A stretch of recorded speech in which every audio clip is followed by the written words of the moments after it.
Well, welcome back, everyone. I am here sitting with Véronique Schoeffel. So excited to chat with you. I'm going to ask you to tell us a little bit about yourself, but Véronique is part of our amazing group of presenters coming up at our conference with Cultural Global Labs in Lecce, Italy this coming June. Véronique, tell everybody a little bit about yourself and your background. Hi, Kirk. Also very nice meeting you and chatting with you, and hopefully meeting you very soon in Lecce. Who am I? Depending on if I take the African way or the European way or the Swiss way to introduce myself. I grew up in France on a little farm with very open-minded parents who very often had people on the table or at the table who just arrived and who they didn't know, but also parents who had friends from all over. So very, very early, at a very early age, even as a child, variety, diversity was part of my life, even in that little mountain village in France. And that was very important. Later on, as a student, I got involved in student movements, and that got me connected to anti-apartheid work, connecting, of course, to South Africa. Of course. And that was a very major shift. Political analysis came in, interest also in issues about justice, not only about diversity, but also about political dimensions connected to that. Then all of a sudden, I was in South Africa, I worked in South Africa as a volunteer, and that probably changed my life. In South Africa, I realized if you are working in a different culture, it's not enough to be nice. To be nice can just be the worst thing, depending on how you are nice culturally. I also learned this, that I can't just function how I am, and this got me really interested in this whole intercultural field. What does it mean to be me? What does it mean to be authentic? Can I function in Soweto, in Khayelitsha in the same way as I function in Geneva? No. But what does that mean? Am I still authentic? Or can I be authentic in many ways? Or is there only one way? What does that mean? So that is something that became very important to me in South Africa. The other thing is, I met a fascinating person called Anne Hope, who led, she was in exile. She had to go into exile because she was involved in community work that was considered dangerous by the previous government. So, but when I was in South Africa, she came back and she had written books called Training for Transformation. And when I listened to your video with Antimo and listening to the pillars that are so dear to Antimo and that are also very dear to me, the pillars of our global lab, cultural global labs, transformation, transformative growth are part of that very centrally. And for me, that became part of my life in South Africa, working with Anne Hope, training for transformation. And of course, in South Africa also, I became connected to Ubuntu. And Ubuntu, ways of working in an Ubuntu way, discovering this concept. What does it mean, Ubuntu? In South Africa, the Xhosa people say, Umtu ungu ngabantu. A person is a person through other persons. You are nobody alone.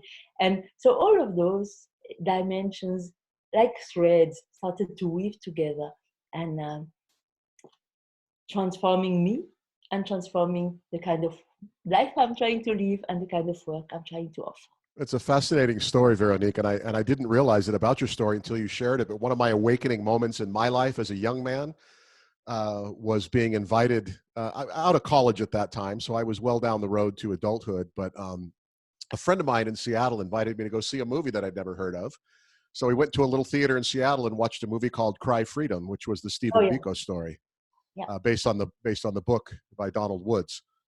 And I walked out of that theater absolutely shaken to my core, thinking that the world could really be like this in another part of the country, in my naive little setting in Seattle, Washington. So very differently, of course, and very indirectly, the South African story and the journey through apartheid into the transformation that they've experienced has been a big part of my awakening. So it's exciting to hear that was part of your story as well. And I remember also when I saw that film in Geneva and how it touched me, and also how I moved out broken and also hopeful, those two dimensions.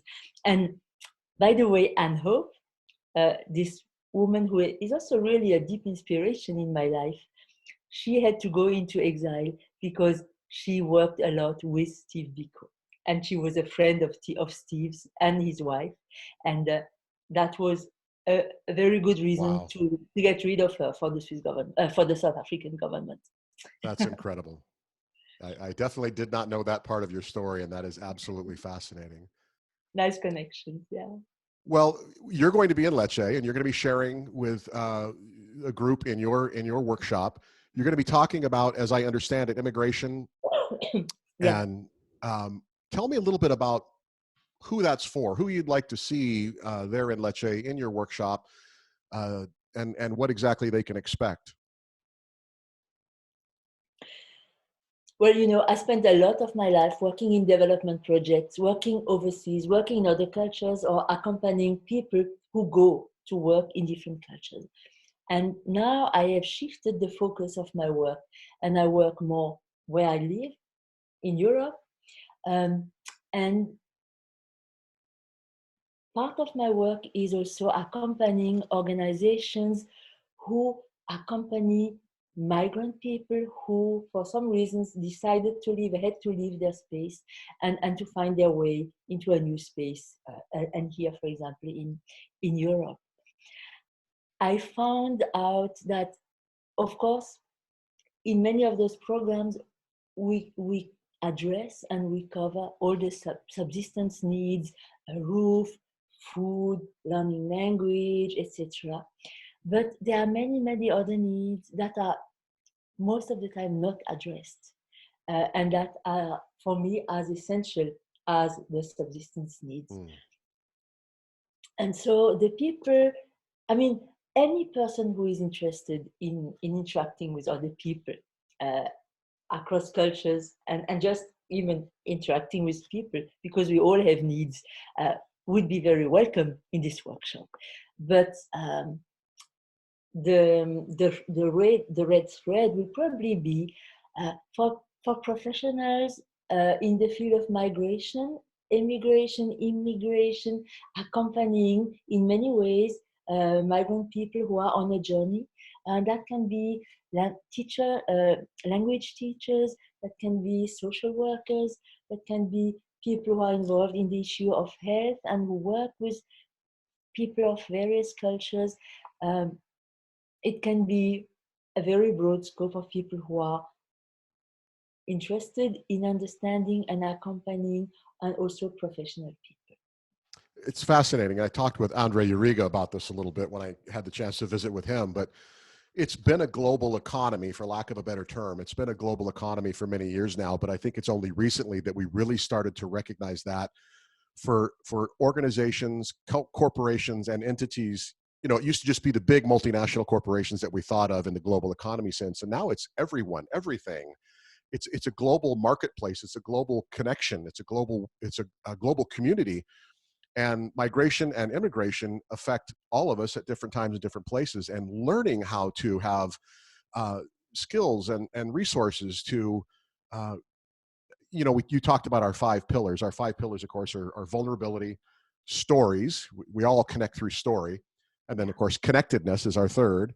The fourth is transformation. And if all those things work well together, then it leads to the 5th pillar, which is growth. And in this global marketplace, we're all so interdependent that having resources from people like you who have lived such a multicultural life, as it's going to be presented in your workshop, is really exciting. Tell me about, so we're in Lecce. We have this incredible experience. People have been in the workshop. We've gone out actually into the community and connected a little bit with the culture there. And now you've got a group of people who are headed back home. They're on the plane, they're flying home, and they're intensely scribbling notes to themselves about what they want to take home with them, their takeaways, or the things they want to hold dear in their hearts as they head back home to their workplace or their organization or their university. What what would you like to see them take home? What would be really important for you to see as takeaways? And maybe just before addressing that, uh, moving across places, across cultures, nationally, continentally, culturally, even within the same culture or the same country, uh, it involves growth, but also it involves vulnerability, it involves pain. Um, and how can we get in touch with that? So all those 5 pillars, they are essential, they are very essential in the workshop. What I would like people to be able to take with them is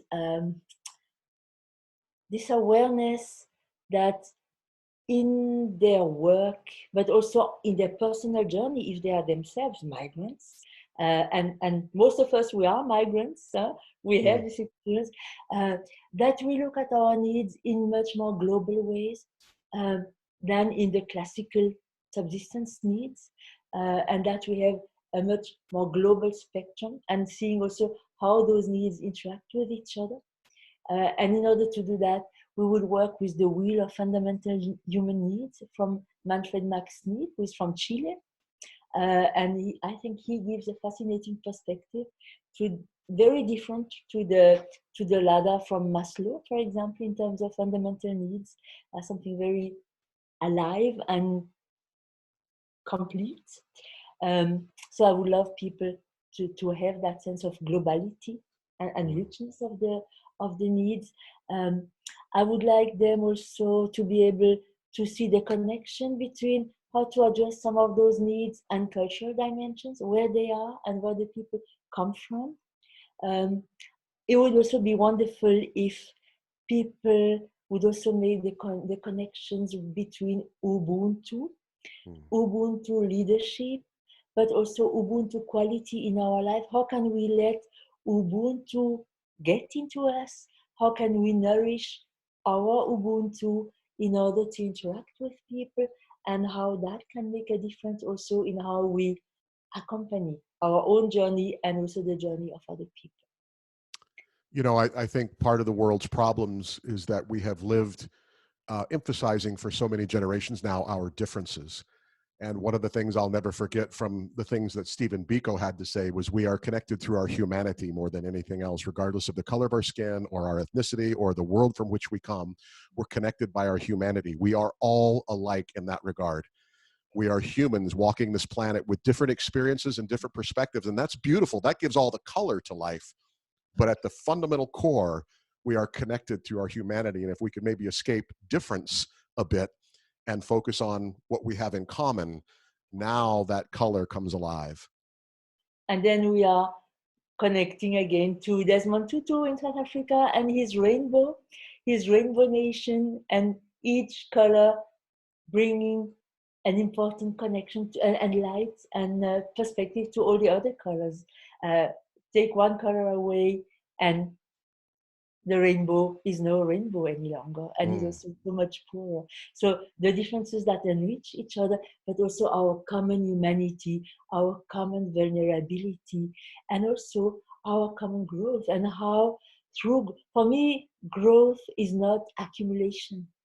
Growth Mm. is transformation. Yes. Growth is getting closer to who can I become? Mm. Who is this humanity in me? Vulnerable humanity. And if we can share the stories, and if somebody listens, we are already growing, and we are already transformed, and we are already changing. I So am so excited to. some I am of so that. excited to have you part of our team in Lecce, and I'm so excited personally to meet you and chat with you some more. I can't wait to learn more of your experience in South Africa in particular. That's always held fascination and interest for me in my heart. So I'm looking forward to that. Thank you, Véronique, so much for being here today. I can't tell you how much I appreciate it. I'm looking forward June 14th through the 19th in Lecce, Italy with Cultural Global Labs. Any parting words for people who are out there maybe watching this, considering whether or not they should try to make it to Lecce? I didn't hear that one. Maybe we can. Any parting comments for someone who's on the fence about whether or not they should make the effort to come to Lecce this June?